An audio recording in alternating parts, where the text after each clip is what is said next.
A continuación, el doctor José Antonio Plasencia Gómez, dermatólogo también del Centro Dermatológico, nos presentará el otro aspecto relevante del ciclo de esta enfermedad, que son los reservorios, en particular de la península de Yucatán.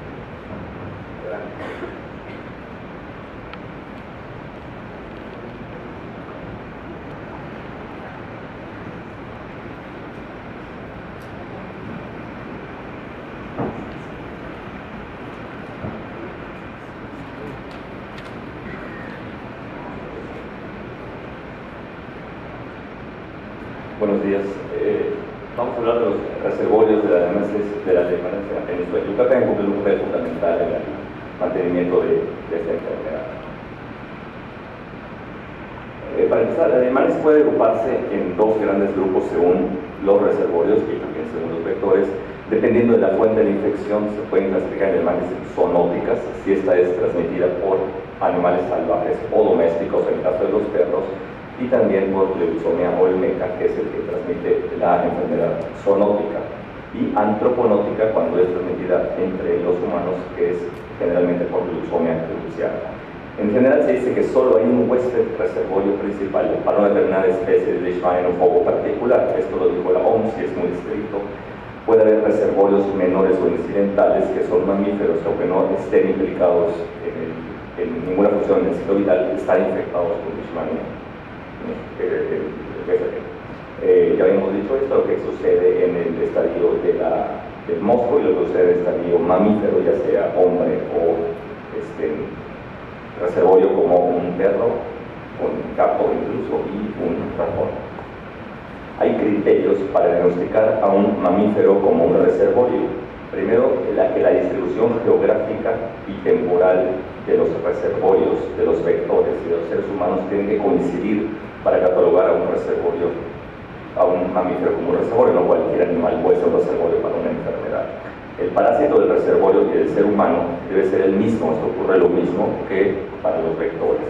El reservorio debe ser suficientemente abundante en la zona a estudiar y longevo, y más del 20% de ellos deben estar infectados con especie de Leishmania, que debe ser igual al ser humano, y que el curso de la infección del reservorio sea suficientemente largo, patogénico, pero que no cause la muerte del reservorio para ser producido por la enfermedad, y que debe estar presente en la piel o en la sangre del reservorio, el número suficiente para que sea transmitido a través del flebótomo.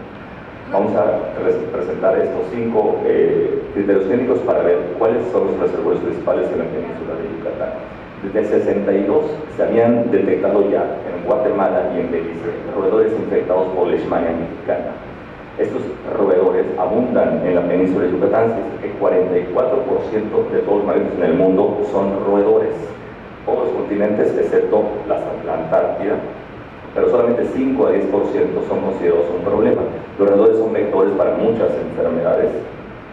Bueno, los más comunes son los ratones, las ratas, los hámsters, las ardillas, las tamias, que son ardillas rayadas, los puercoespines, los castores, los ciervos, que son ratones saltones, y los conejillos de Indias, que son reservorios para muchas, entre ellas la leishmaniasis. Para ver si coincidían las actividades entre los reservorios, los vectores y los humanos, se hizo este estudio del 95 por el doctor también Fernando Narváez, en La Libertad, que es Escárcega, que está más o menos, Escárcega está aquí, La Libertad está aquí, y un poquito más arriba está en La Libertad. En trabajadores que trabajaban en árboles de Chile, Chechen, pero también en Chacá, que es Úlceras y Burama, pero también maíz, que fue tomate, naranjas, limones, varios trabajadores de eso. Estudiaron 184 mamíferos roedores, ratones, desde febrero del 93 hasta enero del 94, y de todos los que se estudiaron, se encontraron en mayor frecuencia estos cuales: Poisomus melanotis en el 11%, Peromyscus yucatanicus hasta el 65%, como en estos estudios largos se encontró en diferentes épocas, Ototilomis filotis en el 23%, Sigmodon histius en el 18%, y los demás en un porcentaje menor. Pero pongo aquí Heteromis gaumeri porque posteriormente, no en La Libertad, sino en otra población de la península de Yucatán, también se encontró muy frecuente. De estos 184, 22 estaban infectados y hacían lesiones dérmicas, principalmente en las colas, y las hacían principalmente en noviembre. Vamos a ver por qué.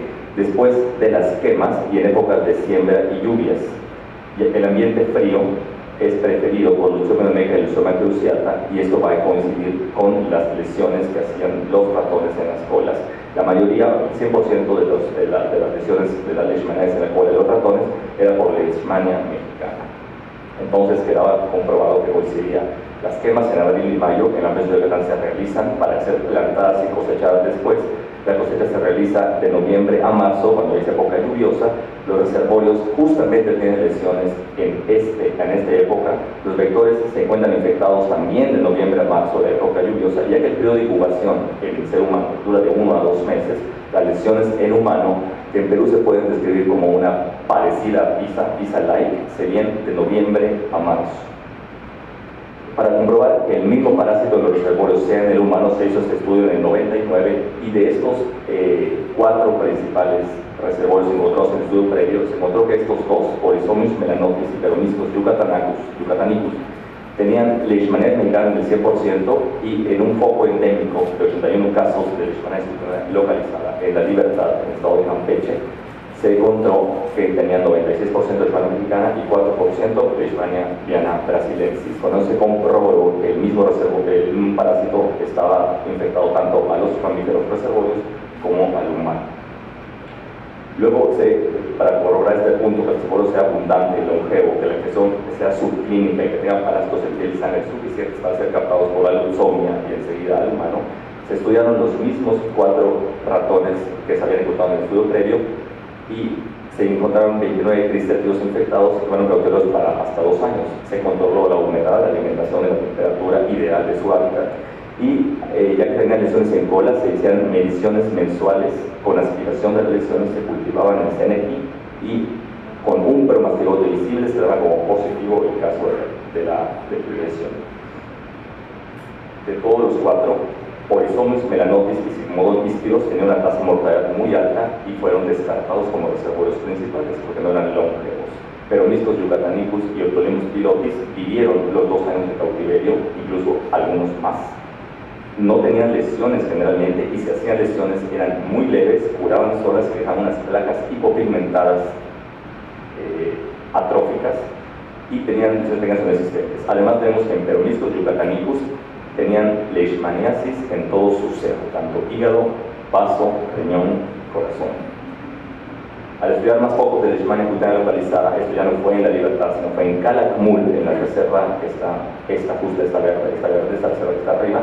Vemos que el principal proveedor capturado fue Heteronis gaumeri en el 46, le siguió Peroniscus yucatanicus en un 30%, pero estos Heteronis gaumeri fueron infectados en el 87% de ellos. 8 de cada 10 ratones estaban infectados, casi 9 estaban infectados por Leishmania mexicana. Generalmente eran asintomáticos, y un pequeño porcentaje tenían placas hipopigmentadas y escamosas justo en la cola, incluso en la parte principal de la cola de estos ratones.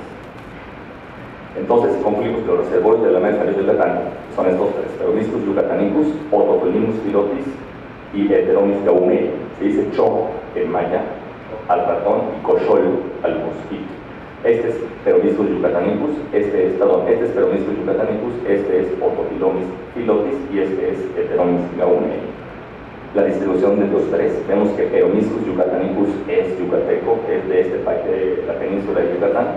Vemos que Otocolinus pilotis es mucho más abundante que la península, pero abarca también parte de Centroamérica, y Heteronis gaumeri abarca la península de Yucatán, es yucateco completamente, pero también en los 2 estados, en las zonas norte de Belice y Guatemala.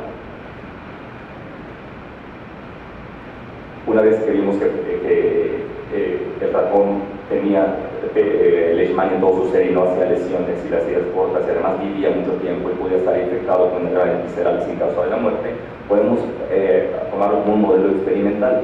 Se estudió a Peroniscus yucatanicus, ya que este es el que abunda 75% de todos los roedores en la península de Yucatán, mucho más en Mérida, en el estado de Yucatán, 36 individuos por hectárea. Hay una mayor densidad en los meses calurosos y menor en los meses de mayo, justo cuando el calor, mayor en frío y menor en calor.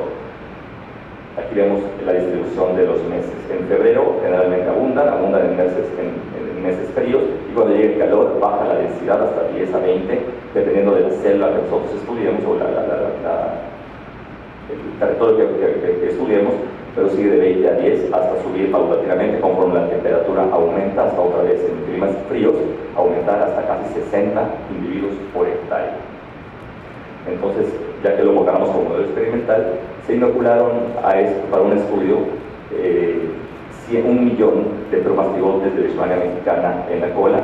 Se les aplicaron en los 3 meses y a los 6 meses se aplicaron 18 y otros 18 para el grupo control, están los 54 en total, y se fueron explorados cada semana. En general no tenían signos clínicos en el 80% de los casos. A los 3 meses, 27 mostraron una única úlcera, generalmente esta, que dicen que puede ser parecida a la cutánea localizada. A 6 meses, 11%, menor cantidad. Todas curaron de manera semejante a la leishmania cutánea localizada en el ser humano, y la histopatología de estas lesiones fue semejante a la leishmania cutánea localizada en el ser humano. Se concluyó que fue un buen modelo experimental para estudiar la leishmania cutánea localizada. Ya sabía que estos ratones en Asia, por la leishmania mayor, resistían a la infección de leishmania cutánea localizada porque sus macrófagos producían mayor cantidad de óxido nítrico, que es un citotóxico dentro de los macrófagos para la leishmania. Entonces, Peromyscus yucatanicus, conocido ya como un reservorio primario de leishmania, se inocularon en la cola en 2 grupos para una infección subclínica, 100 promastigotes en la cola, y para una infección ya clínica, formar una úlcera, pues 2.5 millones de promastigotes. Se dio que la cuenta de óxido nítrico fue más alta en los macrófagos con infección por leishmania que en los controles, pero no hubo diferencia entre la infección clínica y la infección subclínica.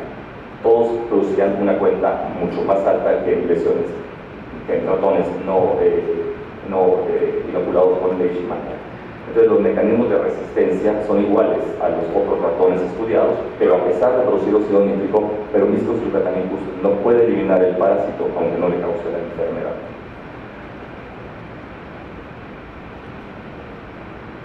En modelos experimentales para leishmania mayor, ya sabían ustedes con mismos ratones, que es el ratón común, músculos, se vio que la respuesta, cuando hace una respuesta TH1, hace una resistencia por estas citoquinas, y cuando hace una respuesta TH2 hace una respuesta mucho más abundante porque hay una susceptibilidad por la expresión de estas citocinas.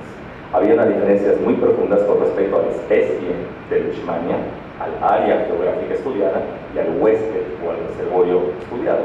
Entonces se estudió Peromyscus yucatanicus como modelo experimental para leishmania mexicana, ya que hacen lesiones clínicas e histopatológicas iguales a la leishmania cutánea localizada como en los estudios previos, y al final quisieron comparar las citocinas entre leishmania de Peromyscus yucatanicus y leishmania cutánea localizada. Se estudiaron muchas citocinas, pero las que tuvieron mayor relevancia, mayor porcentaje de igualdad entre las lesiones de leishmania del ratón y del ser humano fueron estas. Casi hacen lo mismo, respuesta de TH1, interleucina 12 y factor de tumoral alfa, y TH2, interleucina 10 y factor de crecimiento de transformación beta. Este fue en 2014 y concluye que es un buen modelo para expresar estas citocinas y ver si ocurre lo mismo con el ser humano y poder incidir en estos tratamientos para mejorar la enfermedad. En perros y gatos en Mérida, en Humán y en Tulum, Humán está muy cerca de Mérida y Tulum está hasta el otro lado. Se estudiaron suelos de 95 gatos y 40% tenían anticuerpos contra la leishmania mexicana, sin lesiones. El antígeno usado fue superóxido dismutasa de hierro y 9.5% tenían con anticuerpos contra la leishmania mexicana, 10% contra brasilensis y 20% contra la leishmania infantum. El estudio concluye que los vectores que transmiten el leishmania infantum son leucemia coloquial y leucemia evanescente, pretenden alimentarse de gatos que de perros, y por eso los gatos pudieran tener leishmania sin hacer lesiones, pero sí presentar anticuerpos. En perros, se llevan 218 perros en la ciudad de Mérida, 54.6% tenían anticuerpos contra la leishmania mexicana usando el mismo antígeno. Se vio que hasta 33.4% de perros, ya sea callejeros o no, fueron 2 grupos contra la leishmania mexicana, 9% contra brasilensis y 13% contra la leishmania infantil. Entonces los vectores hembras, concluye el estudio, al no encontrar un mamífero vertebrado como un ratón en áreas urbanas o periurbanas, pican al ser humano o a perros y gatos y pueden producir la enfermedad. Sin embargo, se necesitan mucho más estudios y cumplir con los 5 criterios clínicos mencionados por la OMS para incriminarlos como reservorios. Actualmente solo estos 2 rapones, las 3 especies que mencionamos. En conclusión, en Brasil, Colombia, Perú y Bolivia ya hay en las áreas urbanas y perurbanas animales domésticos que ya están catalogados como reservorios. También son los perros, Leishmania infantum, Leishmania visceral y Leishmania brasilensis, que en Sudamérica se llama Leishmania tegumentaria americana, puede ser uta o espumpia, dependiendo de si afecta piel o afecta mucosas, pero los reservorios, los vectores son distintos. Concluimos pues que en la peste de Yucatán hay 3 principales reservorios para leishmaniasis. Todos son roedores, pero hay 2 familias, tricétidos, pero mistos yucatanicus, el principal en el estado de Yucatán y en el sur del estado de Yucatán y norte de los estados Campeche y Quintana Roo, y Ototolimos filotes. En la familia Heterómidos está el Heteromis gaumeni, que está en el sur del estado de Campeche, casi en frontera con Belice y Guatemala. El ciclo de vida coincide con los hábitats laborales de los seres humanos, y Peromyscus yucatanicus está en cautiverio ya y es un buen ejemplo para modelo experimental para futuras investigaciones. Y esto.